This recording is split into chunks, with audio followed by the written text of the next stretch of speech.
Hi అండి, welcome to my channel. ఈరోజు ఎంతో రుచికరమైన కాకరకాయ ఉల్లి కారం వేపుడు అనేది చూద్దాం రండి.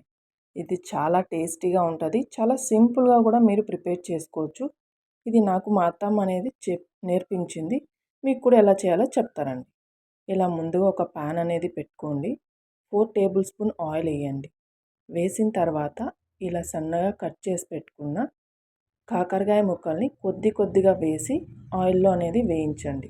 డీప్ ఫ్రై కాకుండా ఇలా కొద్దిగా ఆయిల్లో వేయిస్తే చాలా మంచిగా వేగుతాయి ముక్కలు అనేవి. కాకరకాయవి చాలా రుచిగా కూడా ఉంటుంది. ఇలా వేగేటప్పుడే 1/2 టేబుల్ స్పూన్ పసుపు, 1/2 టేబుల్ స్పూన్ సాల్ట్ కూడా వేయండి. ఉప్పు పసుపు అనేది మంచిగా పడితే కొద్దిగా చేదు అనేది తగ్గుతుంది.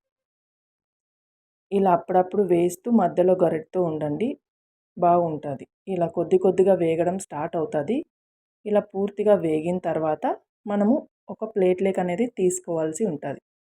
ఇలా వేయించిన తర్వాత ఒక ప్లేట్లోకి తీసుకొని అదే ప్యాన్లో అదే ఆయిల్లో మనం కొద్దిగా పోపు గింజలు, కరివేపాకు వేయండి. ముందుగా మిక్సీ పట్టుకున్న ఉల్లికారం అందులో వేయండి.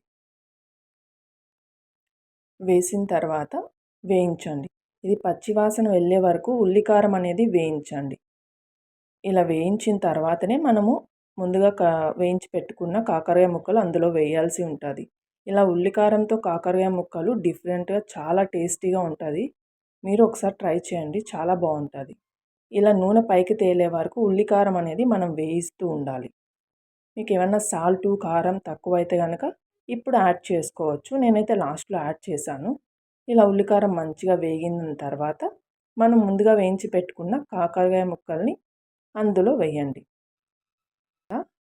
మంచిగా రెండు మిక్స్ అయ్యేలాగా కలపండి. ఇలా కలిపిన తర్వాత మీకు ఉప్పు కారం కొద్దిగా ఏమన్నా తక్కువ ఉంటే కనుక యాడ్ చేసుకోండి. నేనైతే కొద్దిగా లాస్ట్లో అనేది సాల్టు కారం అనేది యాడ్ చేశాను.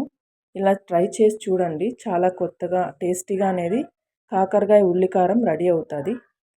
మీరు ఒకసారి ట్రై చేయండి, ఓకేనా? ఈ రెసిపీ కానీ మీకు నచ్చినట్టయితే నా ఛానల్ని లైక్ చేయండి, షేర్ చేయండి, కామెంట్ చేయండి. Thank you so much.